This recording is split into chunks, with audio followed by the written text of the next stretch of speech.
Well, shalom everybody, welcome back. Thank you so much for joining me. I thought I would do a video on a subject that I don't normally cover on this channel, and the reason being is that I think that the most important thing that we should be doing is learning to please the Kadesh Baruch Hu, the Holy One, blessed be He.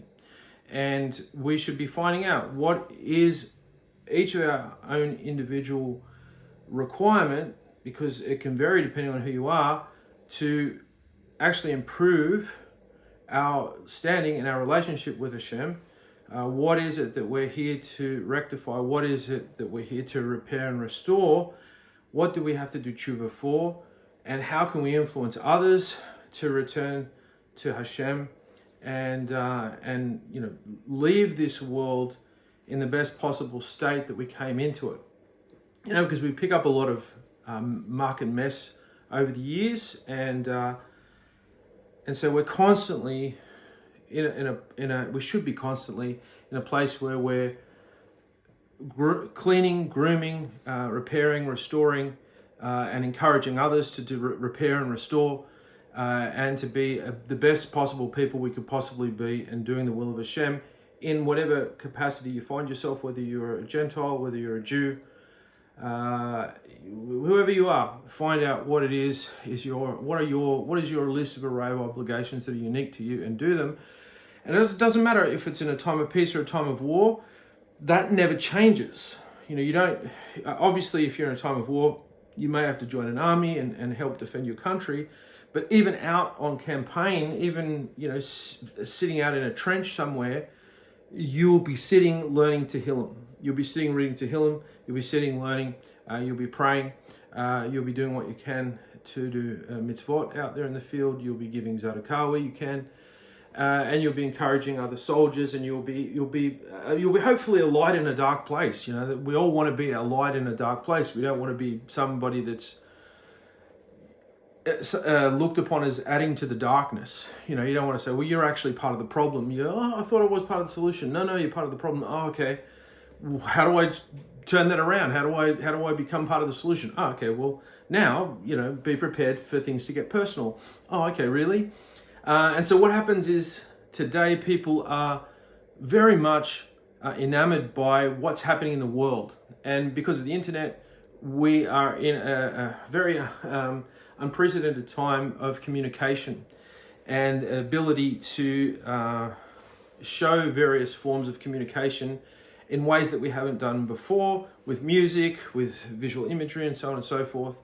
And this can sort of have us carry us away from what it is that we should be focusing on, and what we should be doing and thinking about and getting involved with.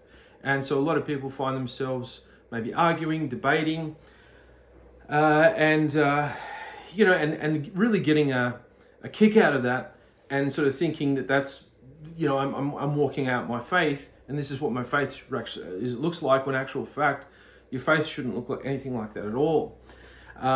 There's questions that hang over people even spending a second, on the internet, much less social media, unless of course somebody's using it exclusively as a platform for keruv, for outreach. But yeah, we get led away by various newsworthy stories that come and go, and we share them, and all the while we're missing out on refining ourselves, and we go through an entire lifetime and reach a ripe old age having not even rectified one poor character flaw. And so Hazatan has done his work nicely, and he's rubbing his hands. And if we are engaged in the Torah, 9 times out of 10 we're involved in things in the Torah that are really just, we're there because they're driving us because of the intrigue and the ooh and the ah factor, and we're not actually learning the Torah to actually fix something that we know is broken within ourselves. So that's why I don't normally do videos like this. So what's this video about? It's about genocide. And you probably think to yourself, well, Jason, what are you going to say about it? Like, we're living in a time where the nation of Israel is becoming globally condemned for its actions since October 7, as if it was the invading nation, which it wasn't.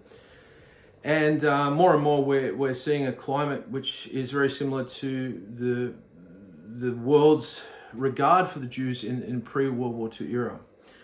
And so we're seeing Jews being abused in the street, Jewish properties being burned and robbed, and even as recently as Yom Kippur, some deaths have occurred. And so, we're very much sort of on a razor's edge, and it's almost like any time there can be another Kristallnacht, a night of broken glass.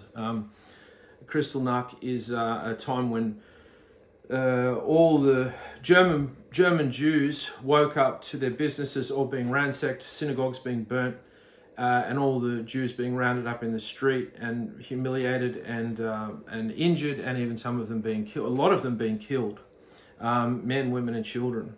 Incidentally, there's no other nation in the world that has been more persecuted than the nation of Israel. Now that's that's a true analysis, that's a true fact, but in a way it's a little unfair because the nation of Israel is a Semitic people harking all the way back to the Semites, Shem.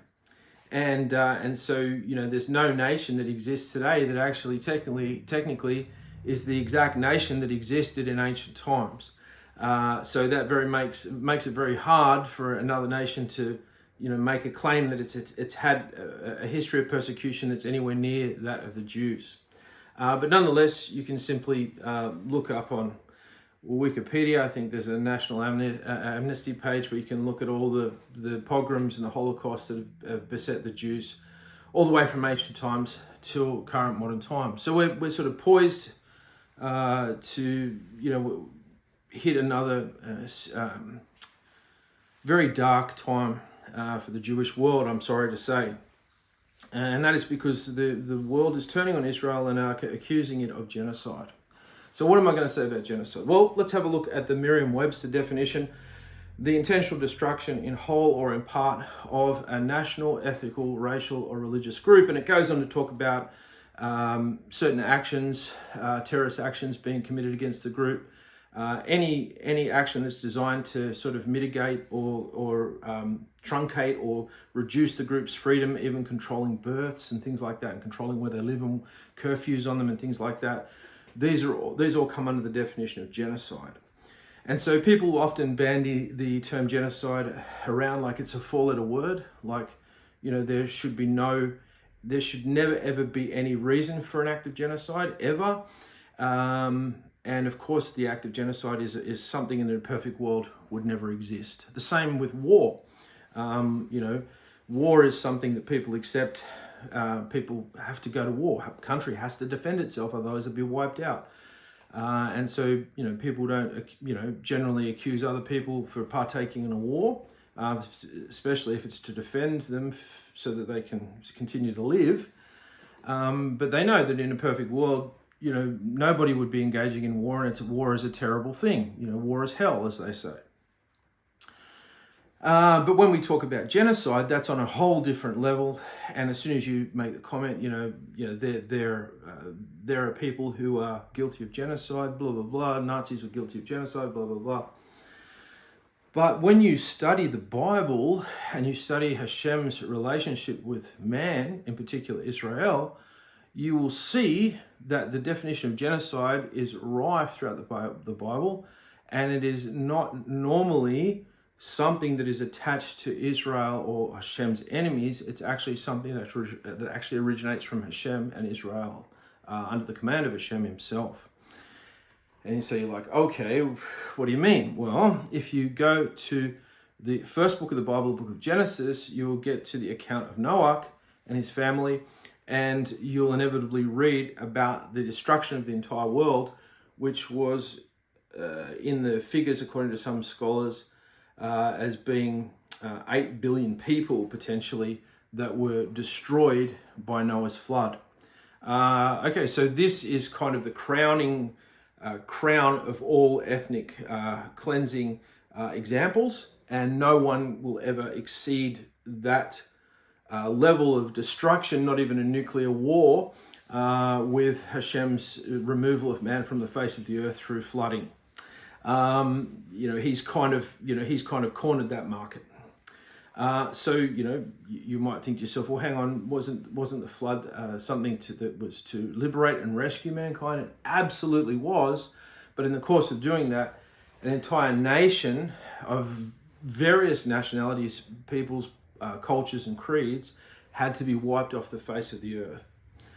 And we can look at Sodom and Gomorrah, the twin cities, which were actually part of what was actually 5 cities, which were destroyed by fire and brimstone by Hashem, and everybody was completely annihilated. The city was completely churned over to the point that nothing in the actual locality of the Transjordan, Sodom and Gomorrah today can ever grow there. There's still Sodom salt there today.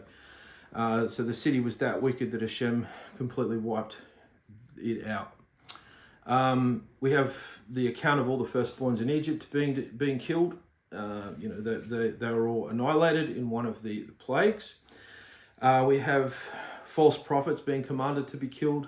We have even the nation of Israel, within the nation itself, people who partook in the golden calf, and a certain demographic of the priestly class of Israel being commanded to go in amongst the nation itself and cull out the chief participants of the construction and the worship of the golden calf, and to be killed.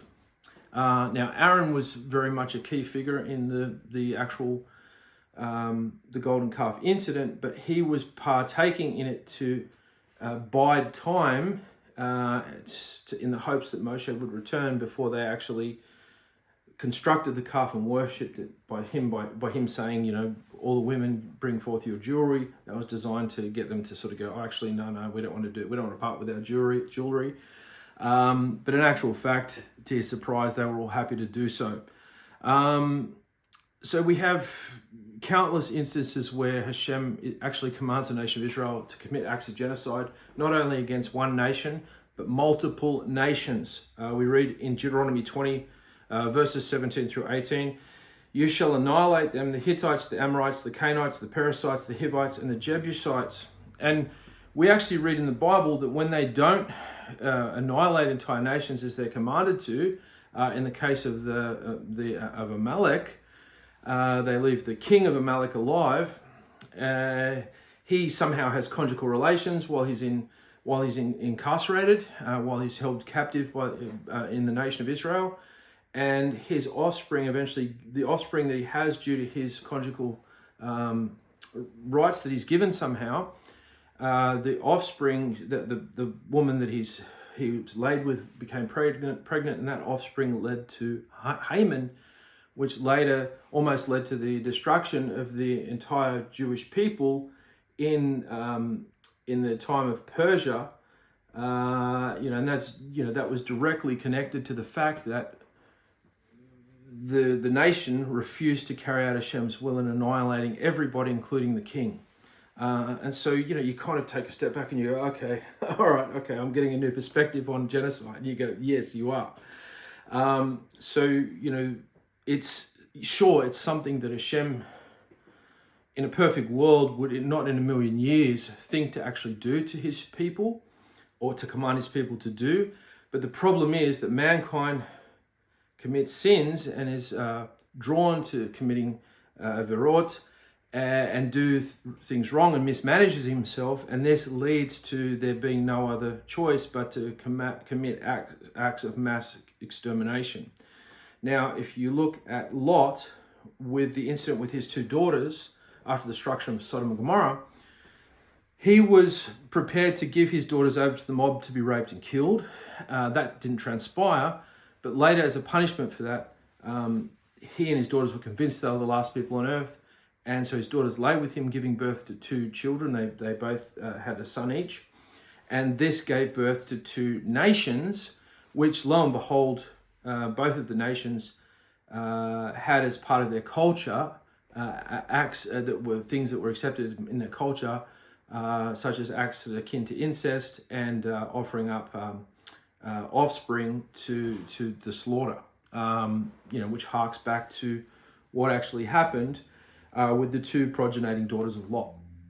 And so what happens is Hashem in his mercy allows two nations to grow from these unlawful unions, and in time he allows people from these nations to do tshuva and to recover lost holy sparks, as it were, such as the case of Ruth, whose lineage, who was blessed to have her lineage in the lineage of the Mashiach.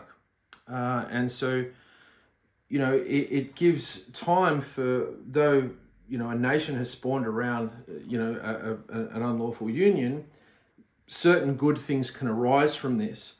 And so Hashem in his mercy removes his rod, his sword of punishment, but at some point he has to bring down and draw a line in the sand, and that's when the nations get wiped out. So he comes to the conclusion that no more good can come out of that nation. They shouldn't have existed anyway, but in my mercy I'll let them stay alive. And so now he commands his people, his chosen people Israel, to destroy them, or he chooses to destroy them directly himself. And so in the current situation in the world, we see that Israel are engaged in a full frontal assault against Hamas, and as a result have pretty much turned the entirety of Gaza to rubble, which was Benjamin Netanyahu's actual declaration and intent back in 2023, that he would turn the nation in which Hamas are residing to rubble in retribution of what occurred on October 7. So it should be no surprise to somebody that the entirety of Gaza is pretty much rubble now, because that's what Benjamin Netanyahu said.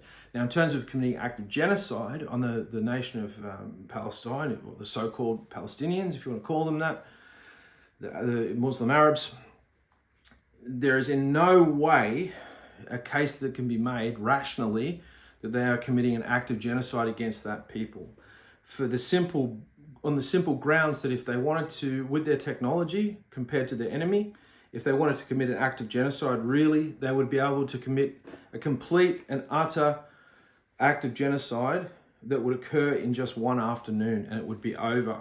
But instead, they've decided to actually take the war from house to house, street to street, block to block, which has caused the death of a lot of IDF people in the IDF, and there's a lot of widows as a result, and broken families now, families without fathers and even mothers, because of this war since October 7.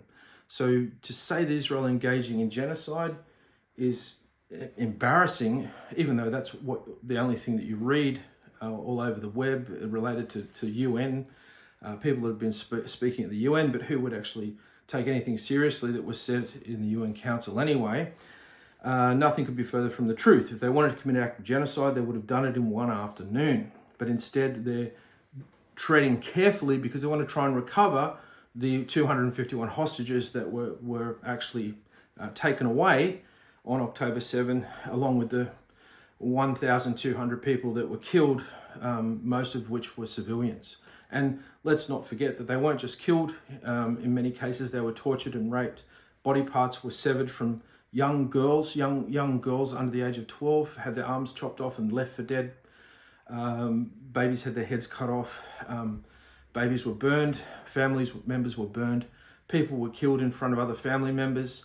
Absolutely barbaric and horrific things. And the fact that the world isn't actually crying out against a complete destruction of Hamas, but instead is choosing to target Israel, has to be from Shemayim, has to be supernatural, because in the natural, it actually does not make any sense. So this is a supernatural psychosis that Hashem has deliberately put in the minds of people, a mind virus, if you like, to perpetuate this end time process that's now well in full swing. So those, with glorious thoughts of going out and protesting Israel and making accusations of genocide, just bear in mind that if America was hit in the same way that Israel was on October 7, they would have been far less restrained than Israel have been for the last 2 and a bit years. And the reason why I say that is because if you look historically at Hiroshima and Nagasaki in 1945, October 6, 1945, in Hiroshima, there were 246,000 people killed by an atomic blast, most of them civilians, and there were 74,000 people, mostly civilians, in Nagasaki that were killed, and most of them were civilians. And if we look at Great Britain, we see that Churchill oversaw the bombing of Dresden, which resulted in the death of 25,000 people. Most of them were civilians. It's when somebody engages in war, it is hell, and a lot of civilians die, but it's not something that we would equate as genocide. That's why you never really hear these atomic bombings that America did on Japan as being acts of genocide. And incidentally, this was done as a reprisal from a surprise attack from Japan on a military target, which is very interesting. What was it? It was Pearl Harbor. That was a military target, and in response, America hit hard, and they dropped these 2 atomic bombs. World War II saw the death of approximately 55 million people, most of them being civilians. So many civilian casualties come about through war. Now, in the case of Israel and the Palestinians, they far outweigh the Palestinians technologically, and so this is why the war is so out of whack. Now, bear in mind that all these Islamic countries that are nestled in and around Israel in the Middle East, because Israel are on its own and the rest of them are pretty much Islamic countries, they've all but done nothing in terms of providing a refuge for these Palestinians and aiding them directly in the war. Maybe you could argue that Hezbollah have been trying to assist, and Iran have assisted with dropping a few bombs into Israel and the Houthis.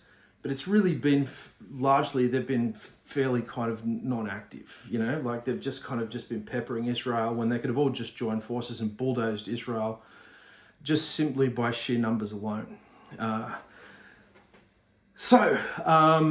hope that gives you some sort of clarity in terms of making accusations against Israel of genocide. It's just laughable when people say, well, Israel are heavy-handed. Well, Israel are very angry at what occurred on October 7.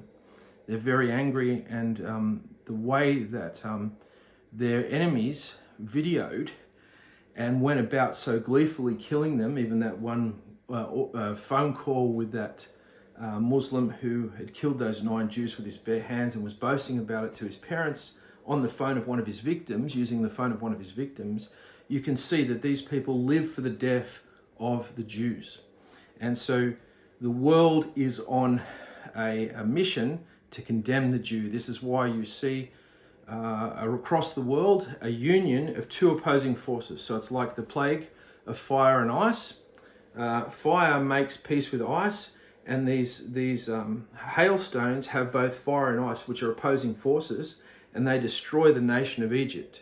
Now, so too in these last days, but it's directed on Israel, the LGBT community, which is an opposing force to the Islamic mindset and ideology. They're completely opposing forces, but you will see them join each other in solidarity, in marching, in protesting Israel, because their unifying focus is the hatred and the death of the nation of Israel. And so this is like fire and ice, actually, for a period of time, making peace with one another to try and attack and bring down a common enemy. And in the natural, it doesn't make any sense. As soon as Sharia law takes root in a country and it becomes an Islamic country, all these LGBT people and these entire gay communities, the gay community that's in Sydney, around Oxford Street, they will go through from house to house, street to street, block to block,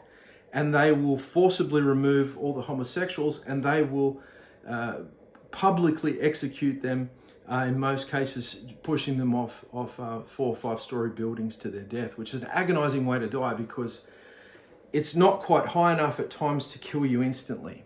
And then after you have hit the ground, they will then pelt you with stones to finish the job. It's one of the most horrific way to die.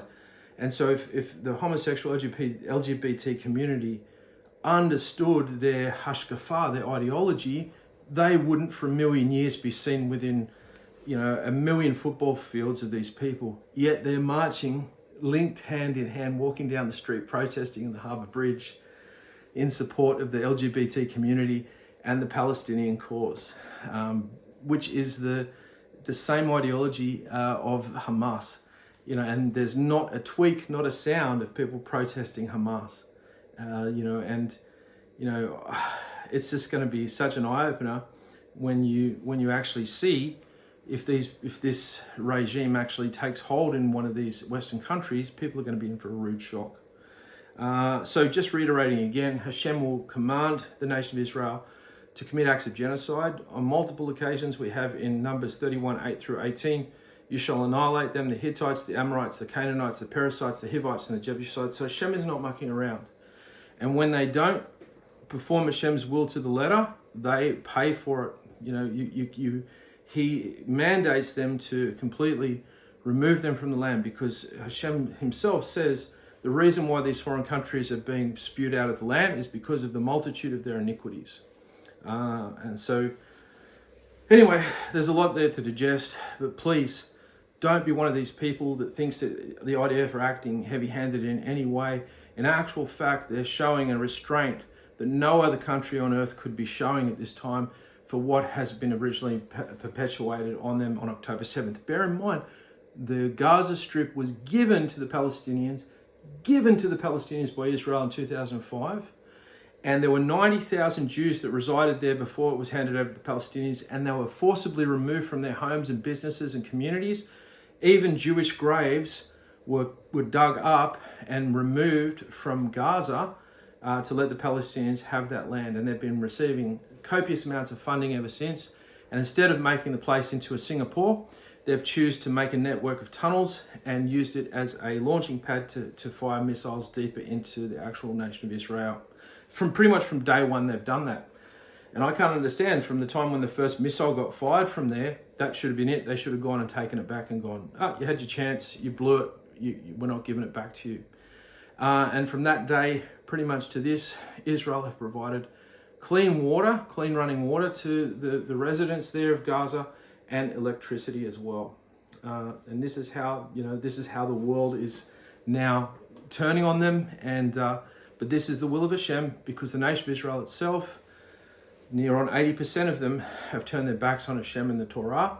And the government in Israel isn't doing what it should be doing in supporting the Torah scholars. So they're disenfranchising the yeshivas and all the Torah scholars, and that's only making matters worse. The idea is to return all Israelis and Jews back to Torah observance, and then and only then will things turn around. That's the only way to turn things around. So if you know anybody who's a Jew who isn't religious, tell them to go connect with their local Chabad community or synagogue, Orthodox, not Reform, and encourage them to return to Hashem, and that's the solution. Anyway, thank you so much for watching this video. I hope you like it. I hope you share it. I hope you know how to answer people if you're confronted by this, and be extremely careful in terms of your safety. Because misinformed youth, you might say, well, it's just, this person's just a misinformed teenager or young man or young woman. I will remind you that it was a misinformed, confused young man who climbed atop a building and acquired a rifle that actually shot somebody in the neck. So your actual safety is tantamount. And if you find that you're in a situation where people aren't of the same ideology as you, and you're under the same roof as them, that will only get worse. That won't get any better. And you need to do what you can to get out of that situation. Anyway, thanks again for watching the video. Hope you enjoyed it. Till next time, bye for now.